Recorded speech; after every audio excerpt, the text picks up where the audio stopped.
Aaliyah Boston and Caitlin Clark established themselves as one of the most youthful and dynamic duos in the WNBA in 2024. Nevertheless, during the offseason, Boston may face a difficult decision regarding the all-WNBA point guard. On Wednesday, the Iowa Hawkeyes revealed the official date for retiring Clark's number 22 jersey, which will take place on February 2, 2025, when Juju Watkins and the USC Trojans come to visit. Coincidentally, on the same date, Boston's former school, the South Carolina Gamecocks, will retire the jersey of Las Vegas Aces star and three-time WNBA MVP Aja Wilson during a matchup against the Auburn Tigers. It is uncertain whether Boston will attend either ceremony, but if she chooses to, she would likely have to select one. With Iowa's game starting at 1:30 p.m. ET and South Carolina's at noon, it would be nearly impossible for her to attend both. Boston and Wilson never played alongside each other for the Gamecocks. The Aces star was in Columbia from 2014-18, while Boston joined the program 1 year later.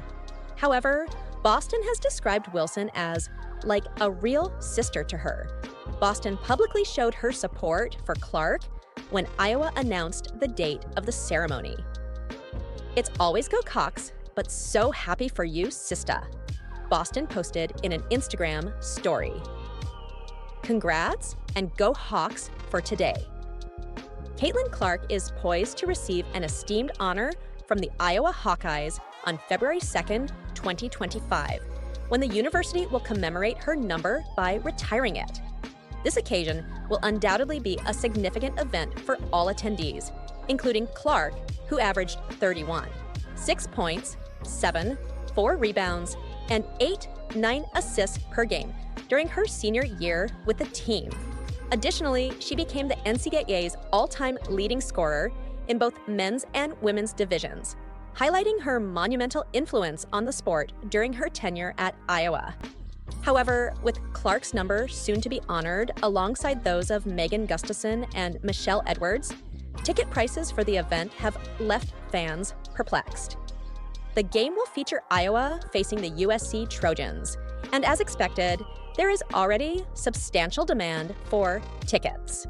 Due to this demand, ticket prices are reaching unprecedented levels, with the least expensive ticket on TickPick priced at an astonishing $711. This marks a significant increase from the previous lowest price of $283. These figures have led some fans to question how this is feasible and whether the game should be relocated to accommodate a larger live audience.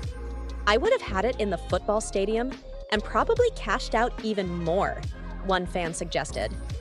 "Iowa, that's nasty work," wrote another, who clearly disapproves of the steep price hike. Another added, "Even with Caitlin Clark's greatness, I still can't bring myself to watch the WNBA. You said how much?" While another simply stated $711.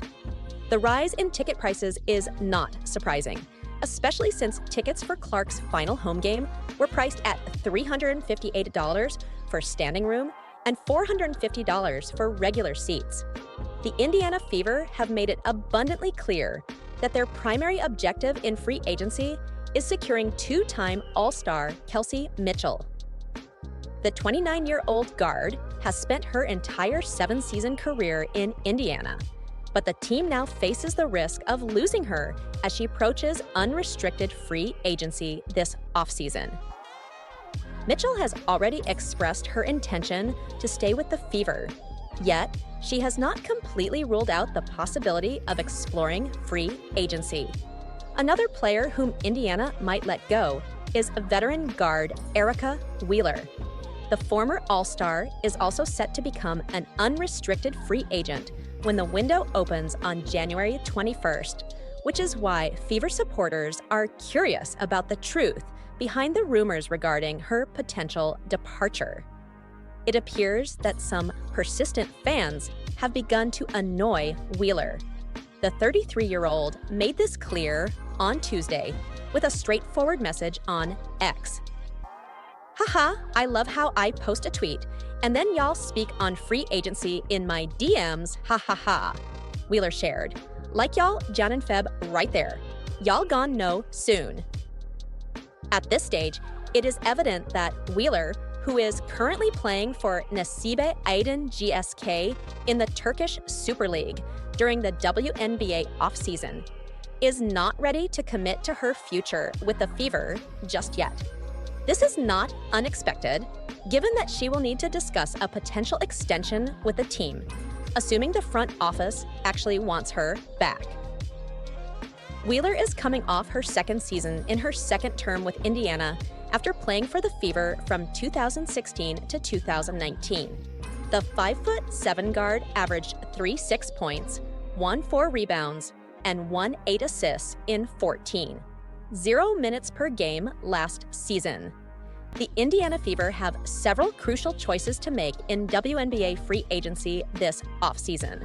Various members of Indiana's front office have stated that their top priority this offseason is re-signing all-star guard Kelsey Mitchell, who will be an unrestricted free agent when the WNBA free agency signing period opens on February 1st. Considering that the Fever can assign a core designation to Mitchell, her return for 2025 seems almost certain. Hence, it is likely that they will swiftly start addressing other areas during free agency. One position Indiana will probably seek to enhance is power forward, following Temi Fagbeni's selection by the Golden State Valkyries in the WNBA expansion draft. The only other unrestricted free agent the Fever must decide whether to pursue is experienced guard Erica Wheeler, who has participated in the WNBA since 2015 and has had 2 separate tenures with Indiana, including the previous 2 seasons. Boston was the top selection in the 2023 WNBA draft, 1 year prior to Clark being chosen first by Indiana. She's been an all-star in both seasons. With coach Stephanie White on board, the Fever might become a formidable team in the coming years, with the Boston-Clark partnership spearheading the effort. Nonetheless, if Boston had to choose between Clark and Wilson, the choice would be challenging. The Indiana Fever are eager to retain one of their key players, Kelsey Mitchell. The 29-year-old 2-time All-Star has spent all 7 seasons of her career in Indiana, and the franchise hopes this continues into the next season. However, with Mitchell poised to enter free agency this offseason, that may not happen. Although Mitchell has expressed her willingness to stay in Indiana, she hasn't ruled out the possibility of exploring free agency. The Fever cannot concentrate solely on Mitchell, as guard Erica Wheeler is also unsigned. Once free agency commences in January, she too could bid farewell to the Fever. Wheeler herself has addressed this issue on social media, mentioning how fans reach out to her about her future, even when her posts are unrelated to her prospects with the Fever. Ha ha ha, I enjoy how I tweet, and then you all discuss free agency in my DMs, ha ha ha, Wheeler expressed. Like y'all Jan and Feb right here. You'll know soon. Let me be, lol dang. Can I be present in Turkey playing? Ain't no W conversations happening right now. Just know I'll be on a roster. I have been observing the rise of WNBA sensation Caitlin Clark since her time at Iowa University. I am a fan of basketball myself, and I've witnessed many flashes of brilliance, but I recognized something unique, something substantial about Clark from the start.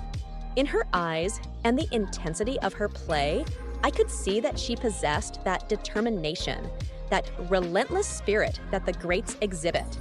There are others who may possess more talent, but lack that fierce instinct. She has both qualities, and that's what makes her so engaging to watch. Her basketball charisma is unmistakable. That is why I felt disheartened to hear her tell Time magazine, after receiving the Athlete of the Year award, that she benefits from white privilege. The magazine quotes Clark stating, "I've earned every single thing, but as a white person, there is privilege." She continued, Many of the elite players in the league have been Black athletes. This league has largely been shaped by them.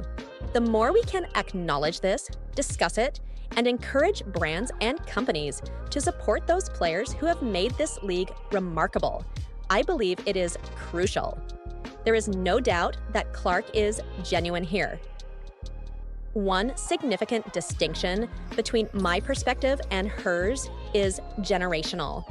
I have encountered my share of racism, but I never allowed it to define my identity or my growth. When someone insulted me, that reflected them, not me. I brought this same mindset to the basketball court, where the goal was to win or be sidelined. This is why I take issue with Clark claiming the league was constructed on Black players. No, it was built on players and their abilities. Some of us would argue that audiences didn't support Sheryl Swoopes or Lisa Leslie solely because they were Black or because the league had a high representation of Black players. My response to this, as a man situated in Chicago, the hometown of Michael Jordan, is why do so many Americans and people globally embrace Black culture? Why are Black athletes celebrated around the globe? I'm not expressing this harshly, but to recognize two truths. 1, Blackness is not a barrier to success. And 2, creating a standout commodity with a massive fan base is among the most challenging feats in the world. Whether she is aware of it or not, Clark has implied that her fellow Black athletes are lesser with her remarks. She now intends to assist in elevating Black women. That will be a wonderful thing. No, stigmatization is not a wonderful thing. It is the year 2024. When will we cease allowing the narrative of Black victimization, white savior dynamics to define us?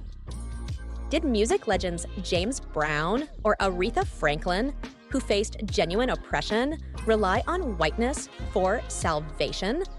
No, they took control of their destinies and forged their paths. All of this discourse on race largely originated with the media and commentators. Many expressed an iteration of what Jemele Hill stated. We would all be very naive if we didn't acknowledge that race and her sexuality affected her popularity. She added, "It's not jealousy. It's simply the truth that in our society, Black women are frequently excluded from the narrative. No one is excluding Black women. In fact, it was Black individuals in the WNBA who chose to give Clark more than just a lukewarm reception. All this did was spark more controversy and attract more attention. We've encountered this before. I recall a journalist asking Red Auerbach, the iconic Celtics owner, if Larry Bird was the new Great White Hope. Auerbach glanced at his cigar and responded, "No, Great Hope." Bird faced these inquiries throughout his entire career. Many people of my generation remember Isaiah Thomas stating that if Bird were Black, he would just be another good guy. I remember how Bird handled it. With remarkable grace, he chose not to engage and rose above it all. This discipline is what we lack in our highly racialized society. Clark has chosen her course. It is a regrettable one that will only result in increased racial conflict, as it is a monster that continuously consumes. Furthermore, it appears that Thomas has taken heed of his lesson. Following an outstanding performance by Clark, he stated, "Let it be known that only a select few in our game's history can score while assisting teammates. Now that's how you elevate people."